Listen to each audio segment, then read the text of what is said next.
Giving up is not in the blood, sir. It's not in the blood.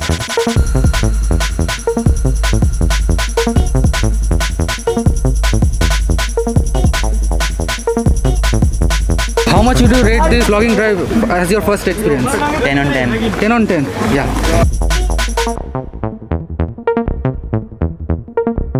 Two be honest 10 out of 10, কারণ এরকম initiative এর আগে কোনো দিন আমরা দেখিনি বাঁকুড়াতে। টু বি অনেস্ট এখানেই বড় হয়েছি আমরা, সো এরকম একটা ইনিশিয়েটিভ হচ্ছে যে আমরা সিভিক সেন্সকে আরেকটা ট্রেন্ড বানাতে পারছি। আবার এই যে আমাদের জন্য এই পাবলিক প্রপার্টিগুলো তৈরি হয়, রাস্তা, ইনফ্রাস্ট্রাকচার, এবং আমরাই যে এভাবে সে মানে লিটার করছি এখানে সেখানে, এই মানে যে কোনো প্যাকেট ফেলে দেওয়া বা বিস্কিটের প্যাকেট ফেলে দেওয়া, তো এই জিনিসগুলোকে যদি একটা অ্যাভয়েড করতে পারি মানে ছোটো ছোটো প্রচেষ্টাগুলোর দ্বারা, তো সেটারই একটা চেষ্টা আমার খুবই ভালো লেগেছে। তাই আমরা একটা পার্ট নিয়েছি। ইনফ্যাক্ট এত মাসে আমরা লোকেরা এসেছি, তো ডেফিনেটলি 10 on 10। ইন ফিউচার হলেও আমি এখানে অ্যাটেন্ড করবো।